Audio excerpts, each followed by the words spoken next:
صلاح الدین ایوبی، یہ نام سنتے ہی ذہن میں ایک عظیم جنگجو کی تصویر آتی ہے جس نے صلیبیوں کو شکست دی۔ لیکن کیا ہو اگر ان کا سب سے بڑا ہتھیار تلوار تھی ہی نہیں؟ کیا ہو اگر ان کی طاقت کا اصل راز کچھ اور تھا؟ چلیں آج اسی راز سے پردہ اٹھاتے ہیں۔ یہ الفاظ ہمیں بتاتے ہیں کہ اس عظیم حکمران کے دل میں کیا تھا۔ صلاح الدین کے لیے یہ صرف سیاست یا جنگ نہیں تھی، یہ گہرا، ذاتی اور روحانی مشن تھا، اور یہی یقین ان کے ہر ایکشن، ہر فیصلے کے پیچھے کی اصل طاقت تھی۔ صلاح الدین نے جس دنیا میں آنکھ کھولی وہ بہت بکھری ہوئی تھی۔ اس وقت کا مشرق وسطیٰ کوئی ایک سلطنت نہیں تھا، بلکہ چھوٹی چھوٹی آپس میں لڑتی ہوئی ریاستوں کا ایک جال سا تھا، جو یورپ سے آنے والی منظم صلیبی فوجوں کے سامنے بالکل بے بس نظر آتی تھیں۔ تو پھر اصل سوال یہ ہے کہ ہم سب صلاح الدین کو ایک عظیم جنگجو تو مانتے ہیں، لیکن کیا ان کی کامیابی کا راز صرف اور صرف ان کی تلوار میں تھا، یا پھر ان کے پاس کوئی اور اس سے بھی زیادہ طاقتور ہتھیار موجود تھے؟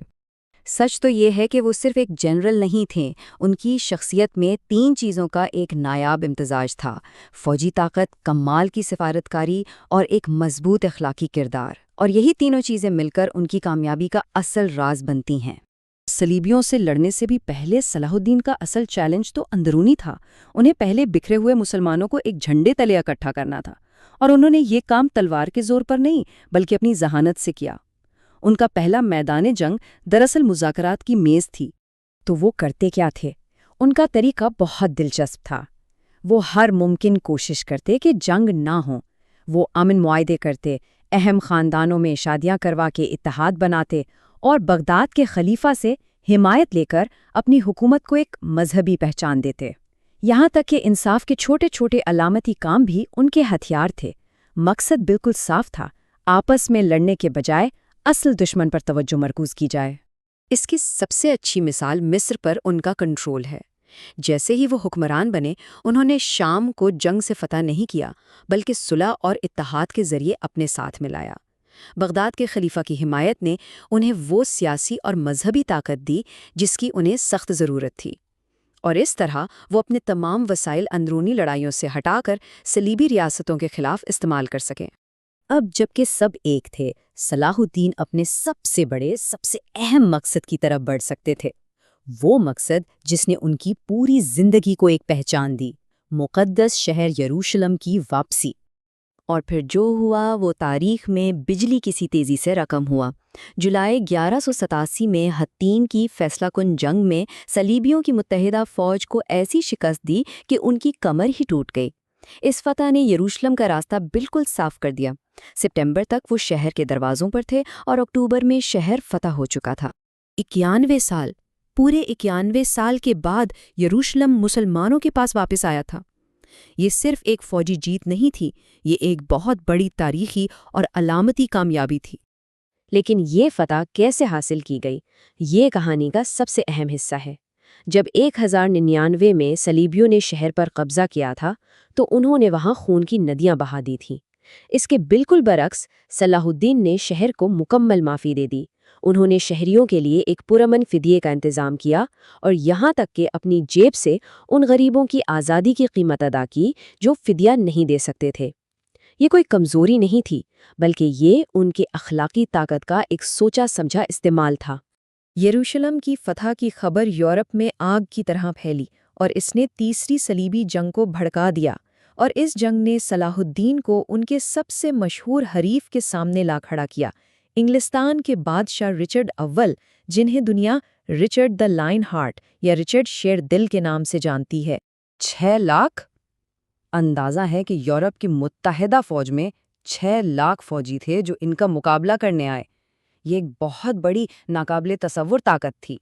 اور یہیں صلاح الدین کی فوجی ذہانت کا اصل امتحان تھا۔ تعداد میں بہت کم اور دوسری مسلم ریاستوں کی طرف سے کوئی مدد نہ ملنے کے باوجود انہوں نے اکیلے اس طوفان کا سامنا کیا، اور نتیجہ کیا نکلا؟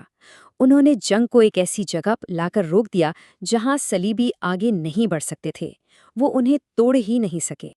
آخر میں فیصلہ تلوار سے نہیں بلکہ ایک بار پھر مذاکرات کی میز پر ہوا۔ معاہدہ یافا دراصل صلاح الدین کی ایک بڑی سفارتی جیت تھی۔ بھلے ہی یہ مکمل فوجی فتح نہیں تھی، لیکن صلاح الدین نے اپنا سب سے بڑا مقصد حاصل کر لیا۔ یروشلم مسلمانوں کے کنٹرول میں رہا۔ عیسائی زائرین کو محفوظ راستہ دینے کی ضمانت دی گئی، لیکن اصل انعام صلاح الدین کے پاس ہی رہا۔ یہ لامتناہی جنگ کو روکنے کا ایک بہت ہی ذہین طریقہ تھا۔ تو آخر میں صلاح الدین کی اصل میراث کیا ہے؟ جب تاریخ کا شور تھم جاتا ہے تو ہمیں کیا نظر آتا ہے؟ یہ بات بالکل صاف ہے کہ وہ صرف ایک فاتح نہیں تھے، وہ ایک مکمل پیکج تھے۔ ان کے پاس فوجی طاقت تھی جو انہوں نے حطین میں دکھائی، ان کے پاس کمال کی سفارتی مہارت تھی جو ان کے اتحاد بنانے اور معاہدہ یافا میں نظر آئی، اور ان کے پاس ایک گہرا اخلاقی اختیار تھا جس کی سب سے بڑی مثال یروشلم میں ان کی رحم دلی تھی۔ اور یہی وجہ ہے کہ انہوں نے نہ صرف اپنے دوستوں بلکہ اپنے دشمنوں کا بھی احترام حاصل کیا۔ اور یہ بات صرف مسلمان ہی نہیں مانتے۔ مشہور برطانوی مورخ سٹینلی لین پول نے لکھا کہ اس دور کے دوسرے بادشاہ اپنے جاہ و جلال اور خوف سے عزت حاصل کرتے تھے، لیکن صلاح الدین کا احترام ان کے کردار کی وجہ سے کیا جاتا تھا۔ رچرڈ کے ساتھ معاہدے کے صرف 1 سال بعد وہ دمشق میں انتقال کر گئے اور اپنے پیچھے صرف ایک جنگجو کی نہیں بلکہ ایک ایسے حکمران کی میراث چھوڑی جس نے طاقت، حکمت اور انصاف کو ایک ساتھ ملا کر حکومت کی۔ اور یہ ہمیں ایک ایسے سوال کے ساتھ چھوڑ جاتا ہے جو آج بھی اتنا ہی اہم ہے۔ صلاح الدین کی کہانی صرف تاریخ کا ایک باب نہیں، یہ قیادت پر ایک ماسٹر کلاس ہے کہ آخر کوئی بھی لیڈر اپنی طاقت، حکمت اور رحم دلی میں توازن کیسے قائم کر سکتا ہے تاکہ وہ نہ صرف اپنے مقاصد حاصل کرے بلکہ اپنے مخالفین کا بھی احترام جیت سکے۔